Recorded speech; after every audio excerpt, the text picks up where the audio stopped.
UKSSC paper leak मामले में action में दिखे सीएम पुष्कर सिंह धामी। उनके कड़े रुख के चलते ही एसटीएफ ने भी दिखाई जबरदस्त तेजी। एक के बाद एक कर डाली गिरफ्तारियां। अचानक से पकड़ धकड़ की सुर्खियों से भर गए समाचार पत्र और समाचार चैनल्स में भी छा गई कार्रवाई की खबरें। यूं तो यूकेएसएससी पेपर लीक मामले में एसटीएफ ने तमाम गिरफ्तारियां की। हकम, मनराल, केंद्रपाल, राजेश चौहान, योगेश्वर राव और सादिक मूसा को इस काले खेल के अहम कड़ियां बताया गया। सादिक मूसा पर तो 2 लाख और योगेश्वर राव पर 1 लाख का इनाम, मगर सबकी पकड़ धकड़ के बावजूद भी इस पेपर लीक प्रकरण का मूल सवाल कि आखिर कैसे लगातार सालों तक पेपर लीक होता रहा। नकल माफिया काटते रहे मौत, या यूं कहें कि सिस्टम सतीकरों के हाथ की कठपुतली बन उनके इशारों पर नाचता रहा। योग्य युवाओं के हक पर डाका डालता रहा। पैसे और नकल के बल पर अयोग्य बनते रहे योग्य, और योग्य युवाओं का भविष्य होता रहा चौपट।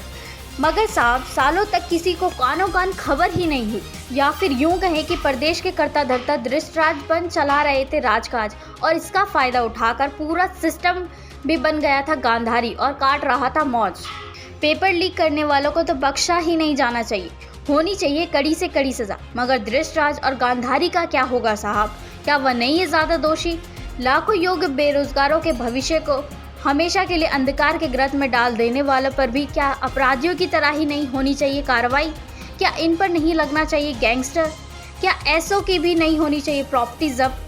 स्वयं विषम परिस्थितियों में रहकर, अपना पेट काटकर, अपना खून पसीना एक कर दूर दराज के पहाड़ों से लोग अपने बच्चों को सरकारी नौकरी की तैयारी के लिए देहरादून भेजते हैं, इस आशा और उम्मीद के साथ कि कल बच्चा कहीं सरकारी नौकर निकल जाएगा तो परिवार का कायाकल्प करेगा, उन्हें कुछ आराम और आसान जिंदगी नसीब होगी।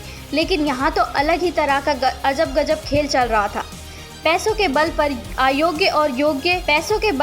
अयोग्य को योग्य बनाया जा रहा था, और योग्य बेचारे धूल फांकने को मजबूर थे, और जिम्मेदार बन बैठे दृष्टराज, और सिस्टम बन गया था गांधारी।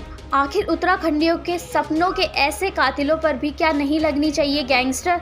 क्या उत्तराखंडियों की आशाओं और भावनाओं के ऐसे हथियारों पर भी नहीं होनी चाहिए सख्त से सख्त कार्रवाई? पर्वत संकल्प न्यूज, अब हर खबर आप तक।